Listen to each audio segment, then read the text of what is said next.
KCAA.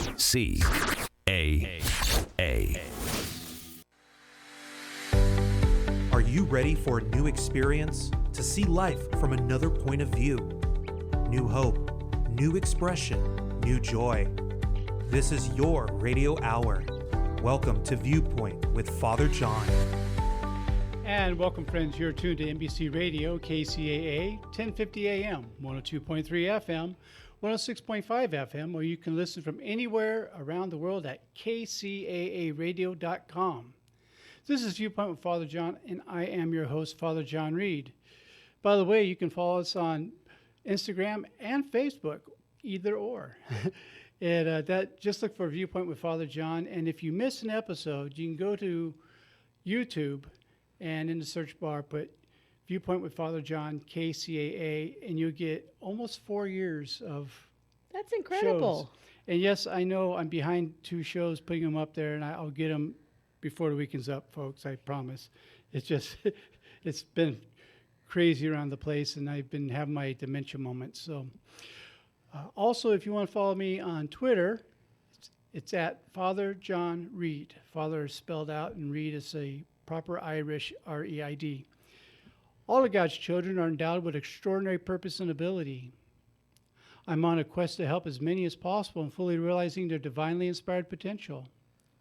Disposing of false narratives and embracing genuineness inspires clarity of purpose. My role is to help overcome self-imposed limitations in realizing one's spiritual potential. And folks, I want to tell you about the best pharmacy you'll find in California, probably on the whole West Coast, which is Claremont Pharmacy in the city of Claremont, on the corner of Indian Hill Boulevard and Arrow Highway. It is owned by Dr. Nikki Ho, who's a dear friend of mine, and that's where I get all my pharmaceutical supplies. If you want it done right and not treated like a number, go to a nice family pharmacy like this. You will love the way you're treated, and you'll love the accuracy of the dispensing of pharmaceuticals. I'm very proud of them. And if you want the best DJ service in all of California, not just on the side of the west coast of California, you want to go to lakesidedjservices.com. And it is run by no other than our engineer, Frank. And he does a great job. He wears an engineer cap and acts like he's driving a train. I'm just kidding. But you'll like it. He has a photo booth with it. You'll just have a lot of fun. So that's lakesidedjservices.com. And finally, as I've been doing a lot of times, I'm trying to turn you all onto a friend of mine, Glenn Kirshner, who has the YouTube channel Justice Matters. He gives straight talk. He was a federal prosecutor for 30 years and a JAG prosecutor in the Army for 6.5 years, a fellow soldier. So if you want straight information about stuff going on in justice, get Glenn Kirshner stuff, the Justice Matters. This is not a paid advertisement. I do this because I'm so tired of people getting bad information, and so I'm turning you on to a source of great information. And I'm excited tonight. We have one of my favorite guests on, which is Jill Johnson-Young. She's an LCSW. She's local, state, and internationally, and nationally and internationally speaker on grief and loss and people who can't read well like me and dementia. She does online training for therapists and telehealth for her clients. And she is CEO and co-owner of Central Counseling Services. But more important, she has the great book that Frank's putting up for you right now called The Rebellious Widow. And I've read this book, and it is terrific. It's absolutely terrific. And there, it's not written from a bunch of book knowledge, although that's in there as well. It's written from experience, and some experience that some people only go through once in their lifetime. Unfortunately, she's had to go through it more than once. But she's harnessed that skill and the pain that's involved with it, and she uses it to help others. And so I highly recommend her as a therapist, as a lecturer, but also as an author. So Jill, welcome to the show. Thank you. I'm so glad I got to come back today. Yeah, especially since I screwed up your resume and everything. And it's okay. They can find it online anyway. Nobody needs to I hear should it. have started at the back being dyslexic and read my way forward. Well, we're talking before the show about diagnosis, accepting the diagnosis, and adjusting to it. You want to lead in a little bit on Sure, with every illness, there's a DOD and then another DOD. First DOD is date of diagnosis, right? and then the second one is, of course, date of death. And in between, there's the adjustment, there's the grief, there's grief for the person who's got a diagnosis, and there's anticipatory grief for the family. And with dementia, there's 1,000 little losses because with every dementia, there are now 13 major dementias because now we've got dementia from COVID, and it's starting to occupy its own spot in the list of dementias. So it's creating its own ICD code, which is the code all of us use for billing everywhere around the world. And with all the dementias, things are different in how they start and how they progress, but everybody has those moments where they really recognize that things are changing. Yes. And then sometimes it plateaus, and sometimes it doesn't. And sometimes it seems to roll backward a little bit, and then it Right. rolls forward. But all of that requires adapting and then being reminded sometimes at ugly moments that this is really real. I can't sort of say, well, I'll deal with it later. It's right here. Yeah, and as I'm thinking about what you're talking about, most of the listeners know that I'm at beginning stages of dementia. And I've noticed a great deal, some of the changes that I have been going through for the last couple of weeks. Now, I overdid it a couple weeks ago leading a retreat. And it really affected my cognitive skills to the point where I had to keep being reminded what day it was because I kept thinking that this is a different day. I mean, yesterday was my birthday. I couldn't even remember it. I kept thinking that it was Tuesday, and then I was thinking it was Thursday. I couldn't comprehend it's Wednesday. Through the entire day, it was like that. And I'm seeing that more and more. But also one of the things I noticed that you and I were talking about, when I'm having one of those where I say the curtain drops on me, no matter what my notes are, I can't make sense of them. Mm-hmm. And I was doing a funeral on Tuesday we're talking about where here I have the liturgy in front of me, the Mass, and I'm screwing it up because even though I'm reading it, the synapses and neurons are not making the contact they need to make in order for me to really comprehend. And I knew I was screwing up. A couple of people who were very serious in their Catholicism knew I was screwing up. And when that happens, I don't think there's any word for the frustration nor fear. And sometimes embarrassment and shame, too. And all that, yeah. So can you talk a little bit about that? Yeah, for the person with dementia, there's a almost constant recognition. But then there are those moments that just catch you off guard and where the optical nerve is not getting things to the right spot. Right. And where when you work so hard to try and make it work, that it's like that thing where if you can't see and you don't have your glasses on, you can't hear. Right. Because you're using all the senses to do the other stuff. And your brain was struggling with the written word and getting the words into your brain and getting them back out again.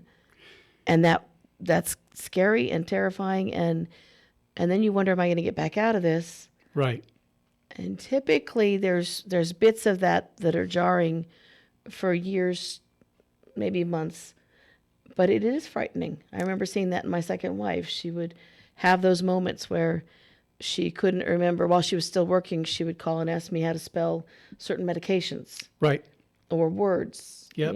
And she was a very particular speller. She was proud of her academic skills, proud of her nursing skills. And at some point I had to say, you can't do this anymore because it's just too hard and you've got people counting on you. Yeah. Well, and I think one of the things that makes it even more difficult, at least it does for me, is when I share this with somebody and their response is, well, as we get older, we all forget some things. I'm forgetting things I use. It's not age-related memory loss. Cognitive, yes. Cognitive. This is something much different. And it's almost like discounting what I'm saying is, well, it's not that bad, till you're in the middle of it. Till you're driving someplace you're supposed to know, well, Monday, I'm trying to get home. I'm on my street. I can't find my apartment. All I did was go to Walmart and back, mile and a half. Yep. And by the time I hit my street, I couldn't figure out how to get home. And that's not just... That's not age-related cognitive decline at all. Yeah. And when you tell someone who's got dementia, oh, it's not that bad, or, you're going to be fine, or just take some vitamin D or E, or, whatever, chew on a tree, whatever they want you to do. I know. I get None all of those. that is that. What you're doing is you're minimizing. Yeah. And you're sort of denigrating that someone is actually facing a very difficult diagnosis Yeah. and a very scary disease. It's akin to telling someone who's got cancer, oh, you look so good. And then they feel like, I have to look so good. And they don't. And dealing with the medical community is, about 6-8 weeks ago, I was in the hospital with heart issues, and the on-call cardiologist comes to see me, and I'm explaining to him that I have the beginning stages of dementia, and he looks at me and says, at your age, how could you have that? And I said, at your age, how could you be so stupid? And I said to him, because you know how humble I am, I said, it's obvious to me that you've been educated beyond your level of intelligence. So let me translate that. You're an idiot. Yes. I wouldn't let you treat a hangnail. The fastest growing population of dementia is the early onsets. And it used to be that was 45 to 65. Yeah. Just recently, and in some research I was reading, because I try to keep up on stuff, they've dropped early onset to 35. Right. And we do have pediatric onset, but it's dropping. Yes. And it's real. But when you are younger than 65 or younger than 70, and you go in and tell your doctor you're having dementia symptoms, they will do anything to make it something else. Yep. Well, I had one neurologist that nailed it from the first thing, and he's the one who told me that's what I had, along with the Parkinson's part. And then another neurologist, well, because you don't shake all the time, it's not Parkinson's. And it's like, not so. I have Parkinson's that presents on the right side, and you have to go through this. So it's like you have to defend your diagnosis. Like that cardiologist, I said, I've had 3 neurologists tell me I have this, but you know better than 3 Right. who specialize in this. So fortunately, I have a great primary doctor that kept close track, and also my rheumatologist, and they saw the signs.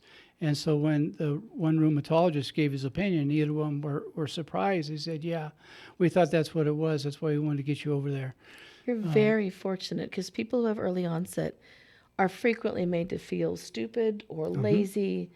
They're told you're hypochondriac, you're not trying hard enough. You've got depression, we're going to send you to see a therapist. Yeah. But then they don't tell the therapist what they're trying to do is dodge a diagnosis. Yes. And if it's a therapist who doesn't know dementia, which is most of them, That's true. it's not something in training. I train people on it. They don't have that in school for us.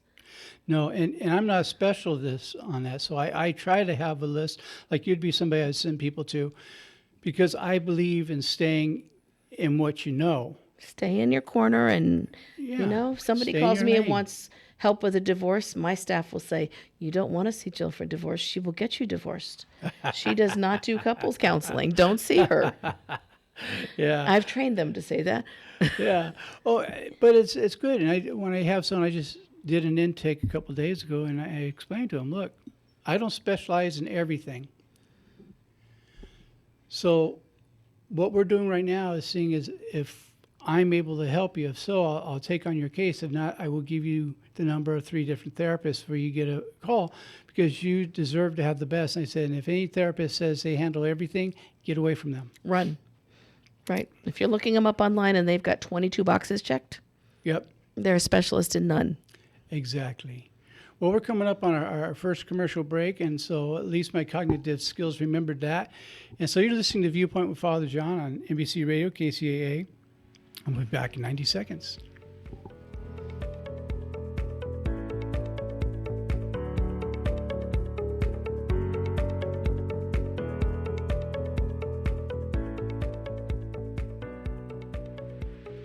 KCAA Loma Linda. Attention all business owners, join C's Candies, Big Lots, Dollar Tree, and the Spunky Steer at the Tri-City Shopping Center in Redlands. Availability is now open for restaurants, retail, and more. Located between Alabama and the Tennessee exits where the 10 and the 210 meet, your company can be a part of over 60 retail shops, restaurants, and local businesses. The Tri-City Shopping Center is zoned for multi-use, so call today and schedule an appointment. Ask for Chris Beauchamp or John Jennings, 951-684-4400. The Tri-City Shopping Center in Redlands. The mall with a heart.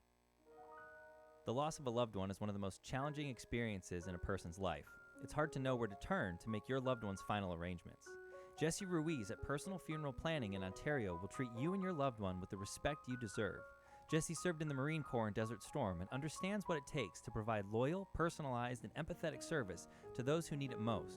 The families of Michael Jackson, Brittany Murphy, Ed McMahon, and many others have trusted Jesse to provide them with the highest level of service and support.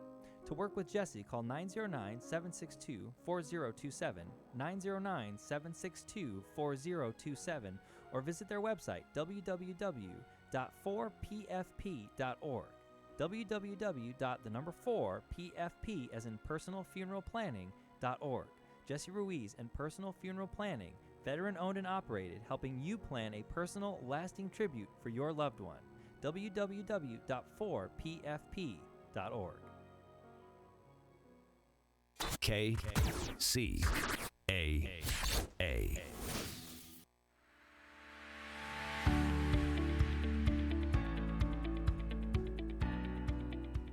And welcome back. You are tuned to NBC Radio, KCAA, 1050 AM, 102.3 FM, 106.5 FM, or you can listen from anywhere in the world at kcaaradio.com.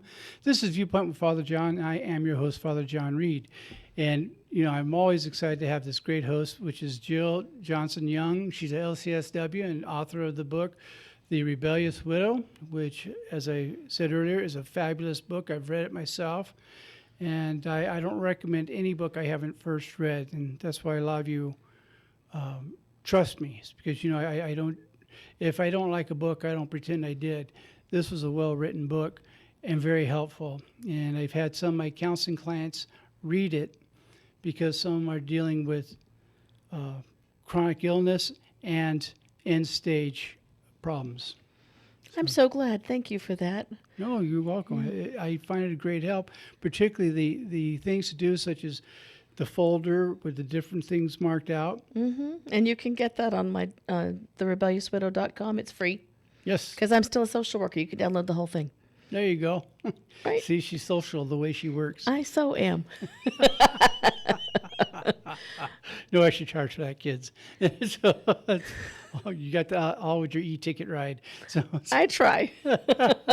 So we're talking about learning how to live with this and how to develop with it. Because at some point, I realize it will take over my life. It will, and it will start because it's, and I don't know what kind of dementia. I don't know if they've told you what kind of dementia No, yet. they haven't. That's important. If anyone has someone with dementia, you need to push the neurologist to do enough MRI studies to be able to figure out which one it is. Right. With Alzheimer's, there are a few genetic studies they can do now. It's not definitive, but they can show that you actually have the APOA Right. gene, if that's there. Most dementias are mixed. Yes. Most of them are. It's Alzheimer's, then Lewy body, and then the mix of all of the 13 now. Well, yeah. Well, there goes. I had something I was going to say. It's, But when you are dealing with it, you have to know which one you have or which Right. ones, so that you have an expectation of what it might look like in the future. So Right. A, you can prepare for it. B, your family can prepare for it. C, you can all make decisions about what needs to happen. How much capacity does everybody have right. to keep you safe? If you're getting lost on the street, then there's some concerns to deal with right there. Yeah, like they're going to take my keys. That's the ones. Yeah, I'm already aware of that one. The one who did give me a little bit of clarity was the neuropsychologist. After doing my interview with him, he says, yeah, I can see you've had serious decline over 5 years. And I was amazed because I'm well-trained in psychology, but I'm not a neuropsychologist. So how he was able to figure that out, I'm not sure, but but I couldn't argue either because You can feel it. I can feel it. And that's the first one who was really tried to nail something. At least I can look down the avenue and don't have someone saying, well, you could have memory loss, but it's not, I had one neurologist who I wrote a venue of everything that had taken place for the last 2 years. And when he read the progression I put in there, and I had Gabby look over to make sure I didn't either embellish or leave out. And she says, no, that's exactly right. And after that, he was totally silent. He got to see that he was really screwing up, that this isn't... This isn't minor league, and it's not just memory loss. Right. It's not mild cognitive impairment anymore. Because when you have dementia, it starts with MCI, mild cognitive impairment. And then if it goes to dementia, it takes on a whole new character and becomes a different animal, and then spreads out into whatever form or forms of dementia it is. Yeah, and I can't have that happen because where I live, we're not allowed pets, so I can't have any animals. You can't. Well, you're going to have to be the animal. She'll just have to put you on a leash. Oh. She'll like that. Yeah. This is family radio, so I'm going to leave that alone. No more getting lost in the car if you can't get away from Gabby. That's right. She would probably take the squirt ball and squirt me in the face. That's right. Swat me on the nose with Put a the bird newspaper. on you. Yeah. Yeah, Molly, she's my babysitter these days. Molly's my parakeet, for those who don't know. So tell me a little bit about your experience and your wife's experience, your widowed, that you're widowed from. With Lewy body dementia. Yes. Yeah, she started... I was trying to get that out. She started showing symptoms in December of 2010, and it took until May of 2013 to get a definitive diagnosis. Right. We went through one after another. For the first year, she was told she was being lazy. She needed to try harder. One neurologist who's so special, I'll never forget him. He was breaking HIPAA while he was talking in front of us. He was on the phone about a patient. And when he got off the phone, she said, you probably should get a hospice in for that one before you send them home. Here's my card. This is how we do it. And she said, and by the way, you violated HIPAA about 16 times. So at that point, that was early. She knew what was on. But when I was describing all of her symptoms head to toe, he said, I'm a neurologist. I don't deal with GI symptoms or tremors. And I said, so the brain is what organizes everything in the body? And multiple dementias actually are systemic. They have, and Lewy body in particular is systemic. Right. And there isn't a body system it doesn't touch. And he said, that's not true. Wow. And I said, you're fired. But yeah, we ran into one who insisted that he had to do brain surgery, and if she wouldn't agree to it, he wouldn't treat her. He was really certain she extreme. had a kind of tremor, and he was going to ablate her brain. And we walked out, and then we had a particularly special one who said, in order for you to get any kind of meds for Parkinson's, which is what they thought she had, although she had dementia symptoms, you have to go through ECT. Oh, no. So they put her through 10 sessions of ECT, which was terrifying. It's a good treatment for some people, but when you have Lewy body dementia, you don't anesthetize well. That's right. And we didn't know at the time she definitively had it. So she came out terrified, and she said, I can remember being, paralyzed, the ambu bag going in. I knew all of it. And they said, you can't, that's impossible. And she did. So, yeah, it was after that we finally got the diagnosis. And that's part of the trauma I'm talking about that people have to deal with on a regular basis and feel so alone in the medical community. Just like they try to deny Epstein-Barr, chronic fatigue syndrome. And there's some that still don't believe in it, just like my fibromyalgia. I've had doctors say, well, it just means you have pain they can't explain. And that's not what it means. No, it's a complete diagnosis, and they're tailing it down more and more. Yeah. So for her, we had to fight and fight and fight, and I finally staged a sit-in at our insurance company so they would let me see the doctor of my choice. Good. But in the meantime, I was writing blogs because it's exhausting to have someone who's not sleeping at night and not able to calm down and tremoring and breaking things and falling. And so I wrote blogs about it. And in the blogs, you can see the progression. Right. It's all the way through very clear what's happening. So I showed those to the last neurologist, and he said, "Yeah, that is what we're looking at." It was hard to watch. We couldn't get doctors to listen when she fell and hurt her head. The ER docs talked over her head. The paramedic, who was maybe 8 years old, kept saying, "She doesn't have a lump on her head." And I was like, I can feel it. And he didn't even bring Lassie with him. Right? It was like terrible. And then he kept saying, she's got Alzheimer's. And I said, no, she doesn't. Every single person he gave a report to wrote down Alzheimer's. By the time we got to a room, she had Alzheimer's, only she didn't. Right. So it's dangerous for dementia patients to be in a hospital because the staff don't know how to watch them and don't tend to watch them carefully. That's right. And so there are more falls and they have more injuries than the average patient. Yeah. And they're trying to be cooperative, but they're labeled as uncooperative because they don't know what cooperative looks like. Right. And they can't follow directions. So it's a complicated disease, any of them, and it requires special handling, and it requires people listening. Right. Well, my falling has picked up more. I have some marks just from last night. Ouch. And I said to Gabby, I said, I'm turning into a typical old man.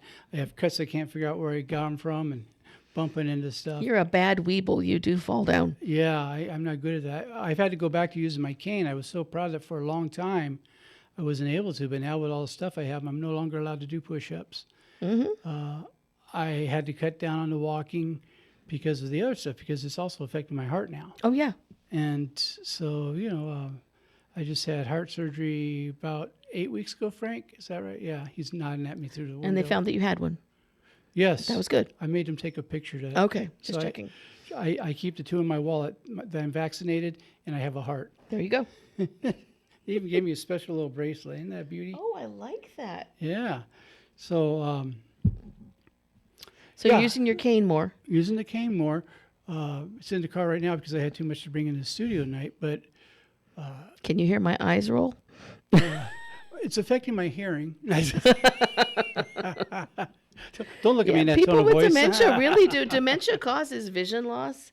It causes loss of stability when walking. It causes some of the falls come from not really having peripheral vision, and you don't really know that you don't have the peripheral vision. Yeah. I think Which I'm helps getting people who are taking care of people with more advanced dementia if they know this, because the ultimate trick to keeping someone in a room so they don't leave is to put a large, round, black rug in front of the door. Because to someone with dementia, it's interpreted as there's a hole that. Yeah. and they won't step. I was just picturing that. I really was. Yeah, they won't stop or put a stop sign on the door, because all of us are trained. And even if we can't make out the letters, we know that shape and that color. Yeah. The problem is I got stuck at one the other day because it just went and turned green. Right? They're so obnoxious that way. I think that's the big difference between someone driving drunk and someone driving with marijuana. Marijuana, they stay at the stop sign waiting for it to turn green. Right? And they're okay with it. I was eating a donut anyhow. I'll have a second. Yeah. Yeah, there's actually a really good speaker who has got a ton of YouTube videos Oh, good. named Teepa Snow, Teepa. She's an old North Carolina nurse, and she tells it exactly like it is.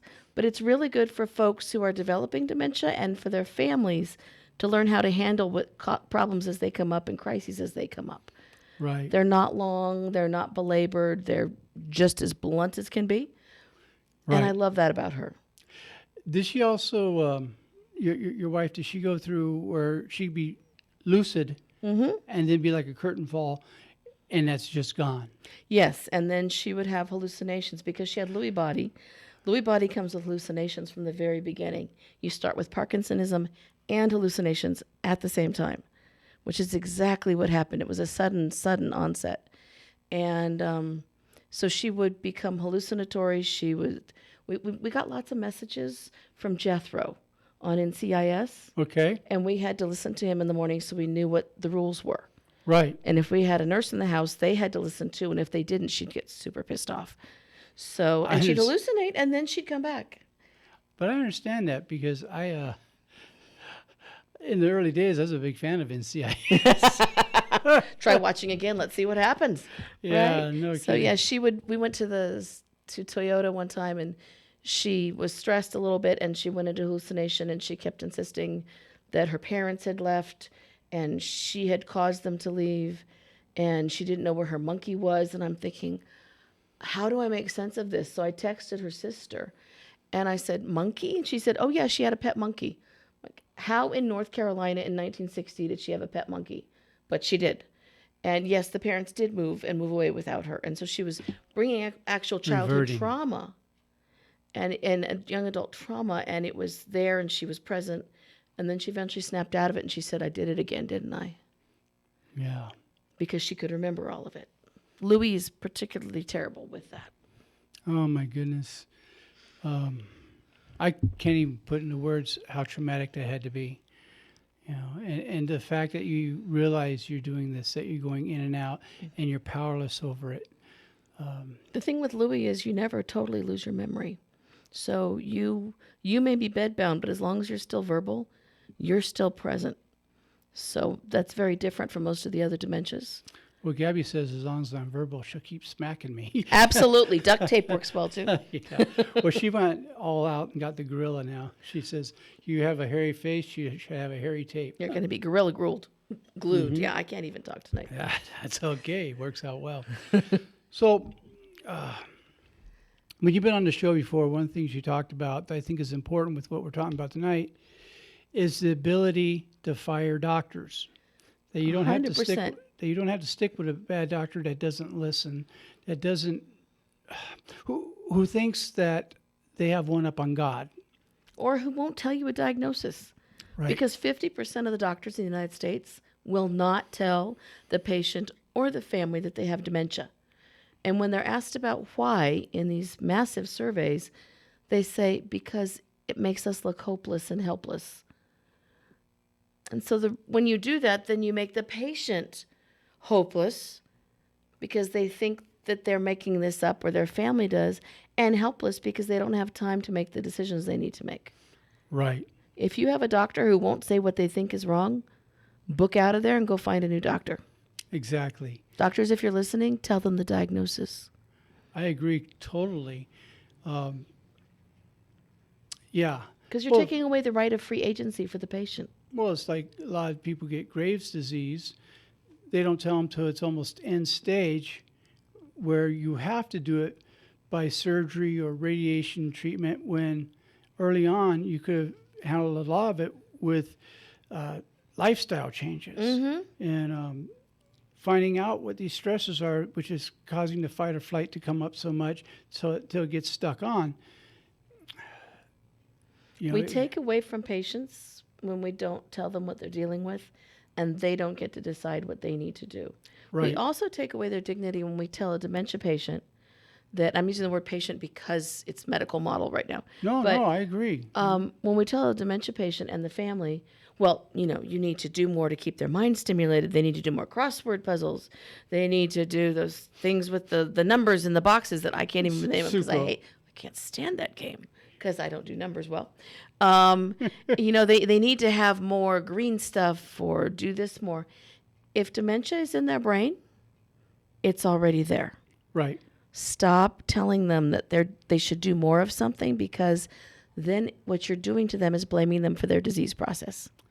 And juicing doesn't get rid of. Ugh. And kale is illegal.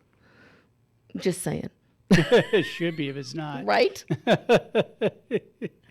Exactly. You don't make a kale. Don't give someone some green thing to drink and tell them this is going to stop the spread of dementia. And yes, there are medications for some, Right. but they only work for a percentage, Right. and they only work for a small time. And and so many people who aren't aware of that, they think you have miracle treatments for it. Like one of the other treatments when they put the implant on your head for some of the tremors, that doesn't work for everybody. No, it doesn't. I've seen it work really well, and I've seen it be a total failure. Right. One person it failed on because they missed the connection by micro micro measurement amounts. And then because there was already scar tissue, they couldn't redo it. And so he said, missed it by that much. By that much, and now it's never going to work, right? So if you know someone with dementia, don't say things like, well, there's that new medication, it'll turn it around. Nothing makes a brain regrow connections once dementia has settled in. And there's one medication, I'm sorry I can't remember the name of it, that if you do get put on it, don't ever lose your health insurance because you'll never get health insurance again. Right. No, they're all expensive. And now we've got a new one coming down the pike, but it's down the pike a bit, and it's not going to help everyone, and it doesn't stop it. It slows it down. Yeah. Nothing stops dementia so far. Well, we're coming up to our next commercial break, and so we're going to continue talking after the break. I'd like to look at some nutritional things that might help slow down. I know it won't fix it, but when we come back. So you're listening to Viewpoint with Father John on NBC Radio, KCAA, and my guest this evening is the one and only famous LCSW, Jill A. Johnson Young.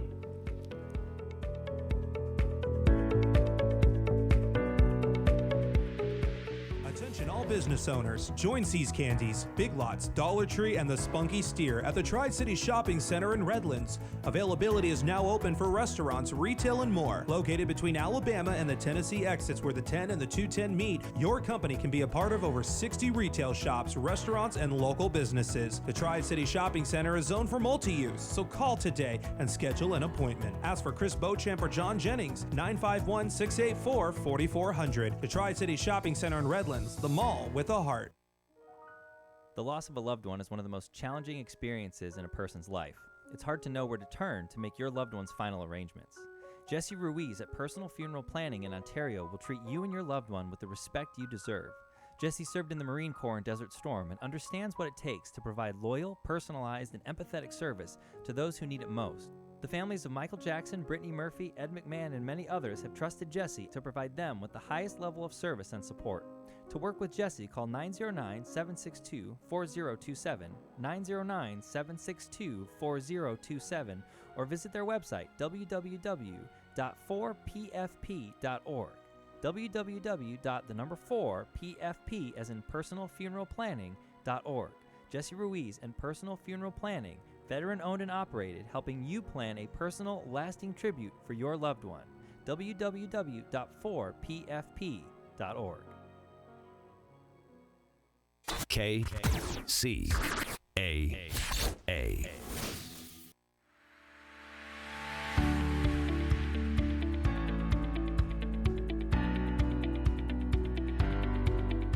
And welcome back, friends. You're tuned to NBC Radio, KCAA, 1050 AM, 102.3 FM, 106.5 FM, or you can turn to any computer and just put in KCAAradio.com and you will get this show, which is Viewpoint with Father John. I'm your host, Father John Reed.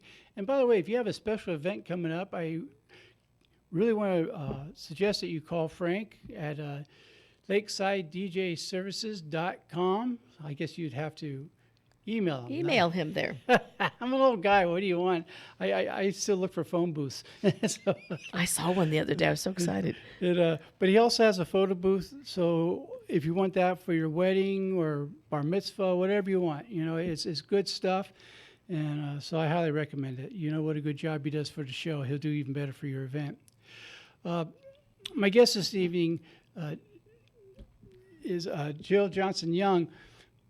But during the break, we're talking about, and I mentioned it right before we went to the break, I want to talk about some nutritional things because that could be tricky with some of these diagnoses, particularly when we're talking about swallowing becomes difficult. And I've started experiencing that recently and had to pull over a couple times because I was eating an apple and it wouldn't go down, just a little piece. Yeah.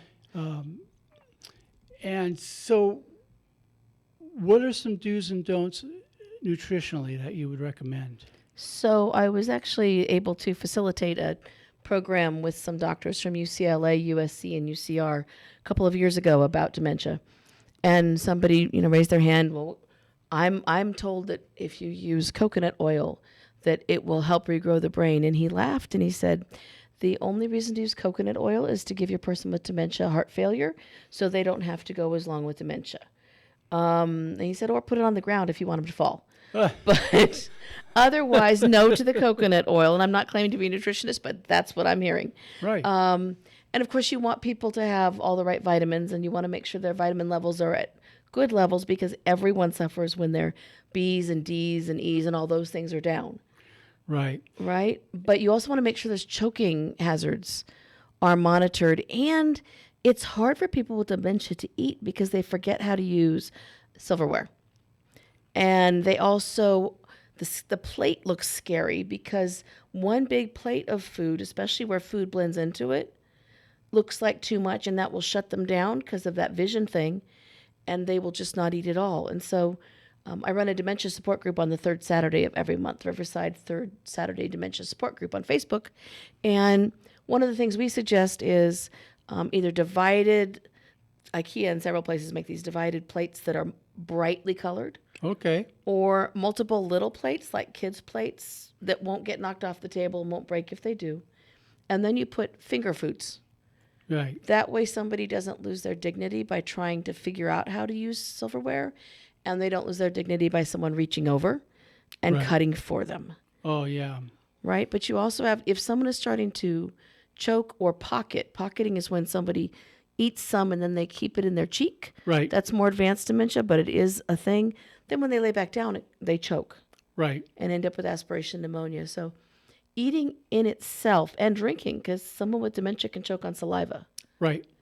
Those are both really cautionary things. So you want to sort of work with the toddler model, Right. Okay. right? That's good. Toddlers we don't do raisins, we don't do M&Ms, we don't do the things that can block a windpipe. Right. That's very And important information. It is, and don't eat in the car. That was the problem. Don't eat in the car because you're not paying as much attention. Mm-hmm. And if you choke, there's no one to save you. That's true. I can't argue with that. And I'm having that even when I'm not driving, with simplest stuff that you would think would not be a problem. I mean, we're not talking breads, which is an obvious one. Water. Yeah. I've had the problem with water. Gabby, you hear me just hacking coffee because I started choking on something. Mm-hmm. And sometimes it was taking a sip of my cup of coffee, and it just went the wrong direction for no particular reason. Right. And my wife and I were in the desert waiting to go to her doctor's appointment down there one time, and she took a sip of Diet 7-Up. That was her drink. Mm-hmm. And she choked. And I started to get up, and she's like, yeah, sit back down. And I said, I'm going to tell the doctor. And she said, no, you're not. And she said, and by the way, there will never be a feeding tube. Right. If I can't eat safely, you do not have permission. And she did her POLST, her physician's order, regarding life-sustaining treatment that day at the doctor's office, just to ensure that there would be no feeding tubes or fluid no tubes. She G-tube. wasn't having it. Yeah, no G tube. Mm-hmm. Yeah, I totally get that. Well, you know, it's kind of funny. These are areas I find that doctors have a tough time accepting patients' wishes. Mm-hmm. When I was in the hospital with the heart, and I they asked, should we do Heroic measures? measures? I said, no. If I'm gone, let me go. I don't want to wake up to crushed ribs and all that stuff from the CPR. They said, you don't. Didn't you hear me the first time? Only 7% ever come back from that, and most of them don't survive long. Yeah, and so they came in again and tried to get me a sign when I said, I can read, Right? and you need to follow my wishes. Mm-hmm. And then I mentioned, well, I said, I know enough medicine. Oh, you have street medicine? I said, no, I used to teach at the college you're going through. Yep. I know what I'm talking about, Yeah, young man. I was a young lady in this Oh, case. young lady, yeah. And because I was a consultant for the medical college, and so they're trying to pull it on somebody that they didn't realize knows better. And after that, they kind of stopped being twerps. Yeah. Even when Casper was on hospice, the nurses, some of the nurses, although they knew her because she was one of their staff, Right. were still trying to do that. You need to do more of the nutritious soups and the this and the that. Right. One thing about dementia that's important to recognize is that people with dementia lose their sense of taste.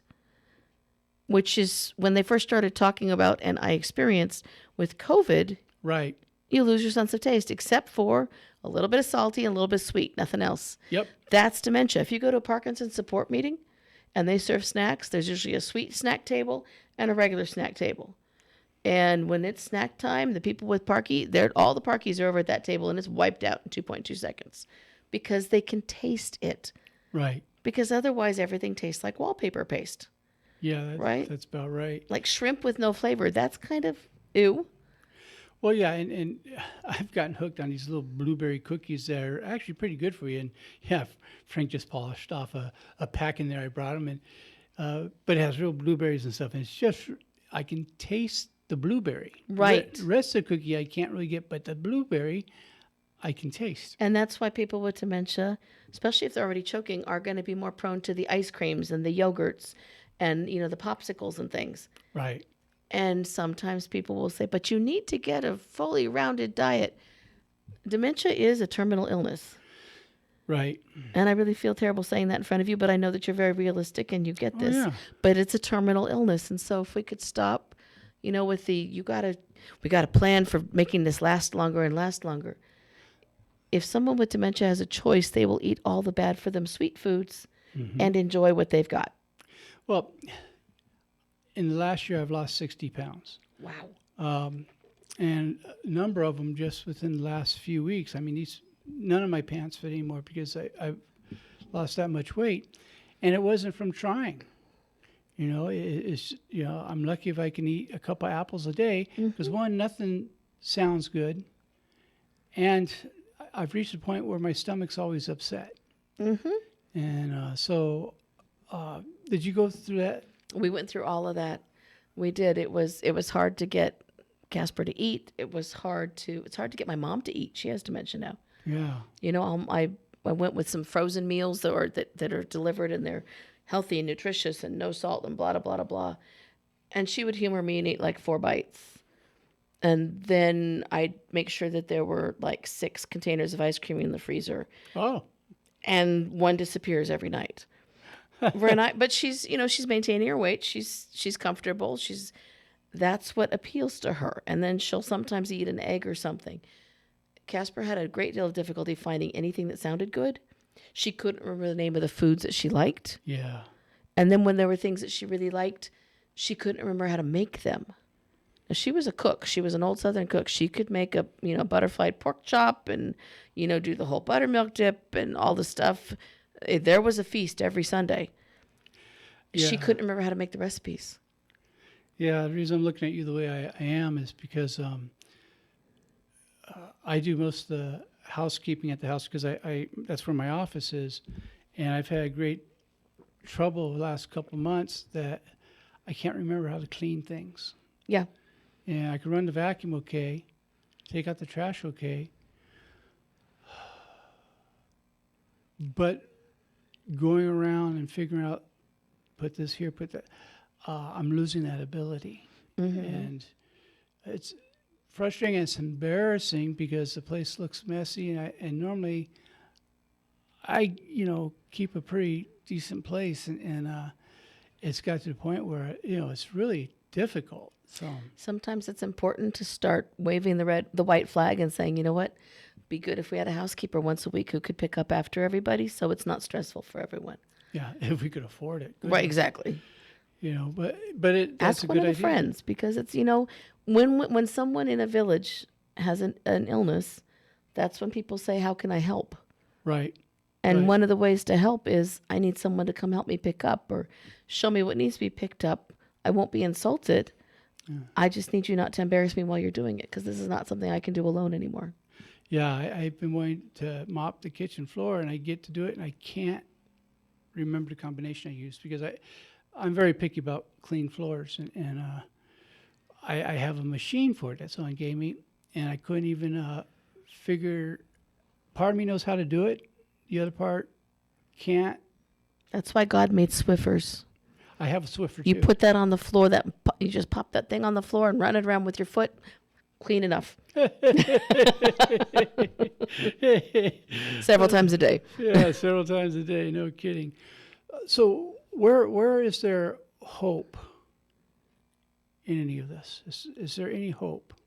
I think there's hope in giving patients the power of knowledge, letting Yes. them know far in advance what's coming, Yes. letting them have their own ability to make their decisions, to do the paperwork, to get things in order, to make sure bank accounts are taken care of, to do all the things so that they don't worry at the end that they Right. haven't done something and they can't remember what the something is, because that's devastating.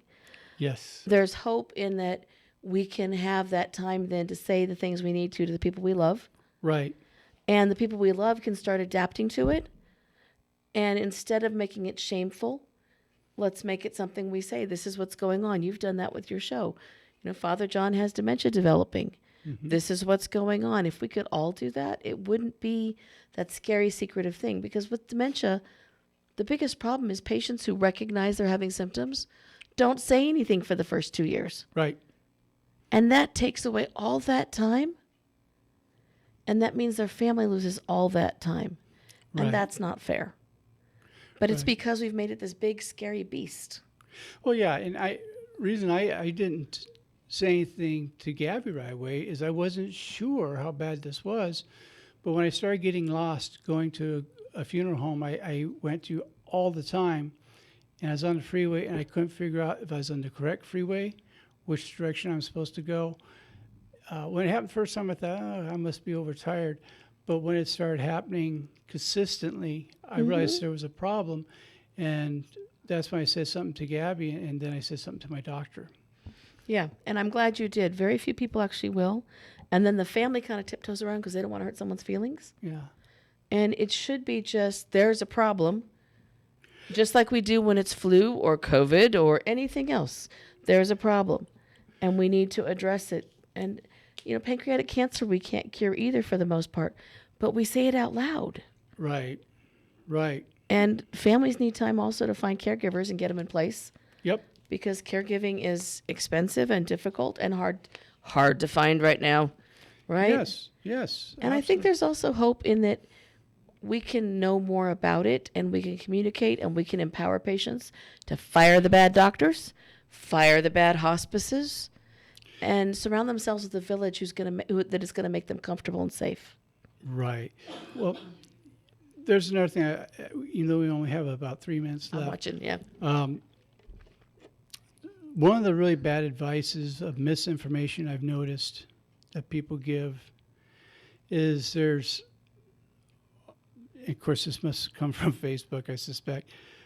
People have the belief that dementia could be cured with marijuana, and it can't. Nope. No, and I don't do anything that affects me from the neck up and makes me goofy, you know. But even so, I can't tell you how many people have suggested that, or drinking CBD oil.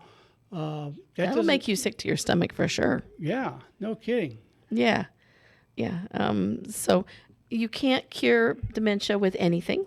Right. There are some actual studies going on in the UC system about the impact of marijuana, various strains, various kinds, to Right. help people calm down from the agitation that comes with dementia. That, yes.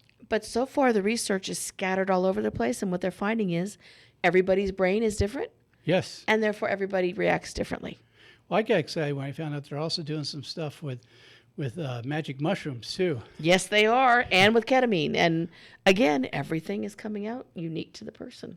Well, I'm a giver, so I thought about volunteering. You definitely should, but I want a videotape. When I dress up as Tinkerbell and actually try to fly off the castle. I want to see it. Yeah.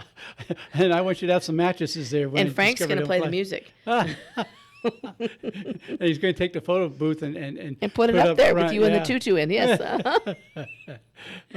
And I'll never be the same. No. No, folks, we're not smoking marijuana in the studio. We're not. It just seems like it. You know, I appreciate everything you bring to the table on this. And, you know, this is a topic we could talk 3 weeks on, not cover everything. But I appreciate you sharing your experience in this, because one of the things that makes it so valuable is not only are you a trained LCSW,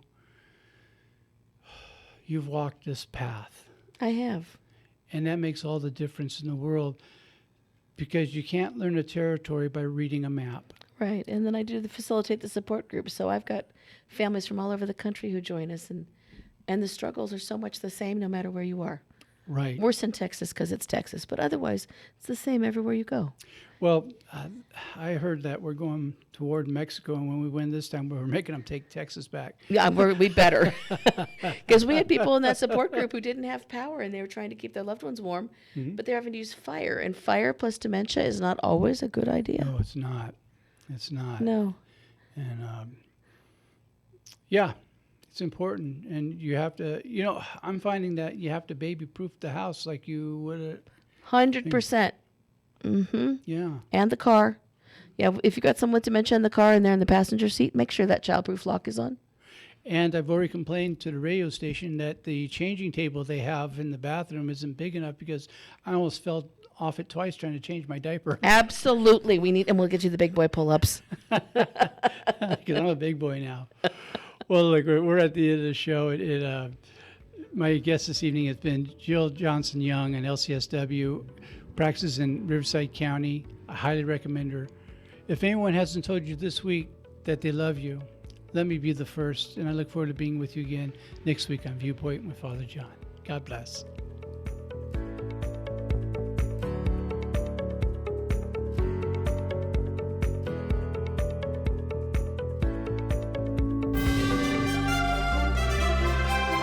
KCAA Loma Linda. Listen on 1050 AM, 102.3 FM, and 106.5 FM.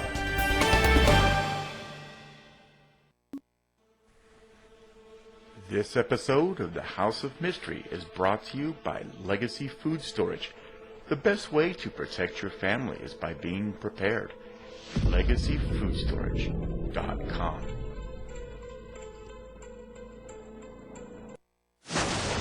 Fiction, science fiction, horror, fantasy, crime, LGBT, thriller.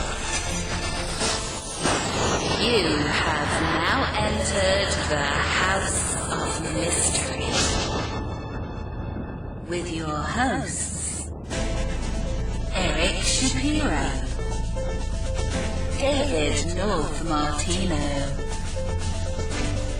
John Copenhaver, and Al Warren. Heard on KCAA 106.5 FM Los Angeles, 102.3 FM Riverside. and 105.0 AM Palm Springs.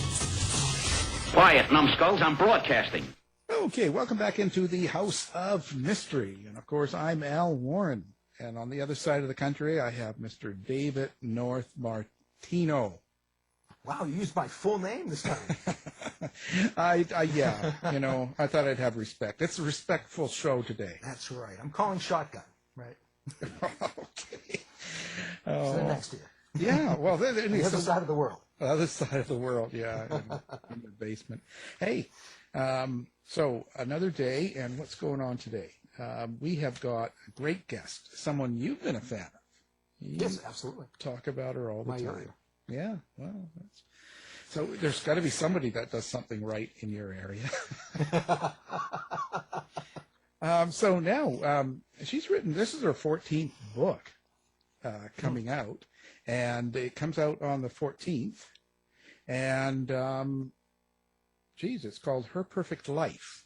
Our guest is the great Hank Philippi Ryan. Thank you for being here. Oh, my pleasure.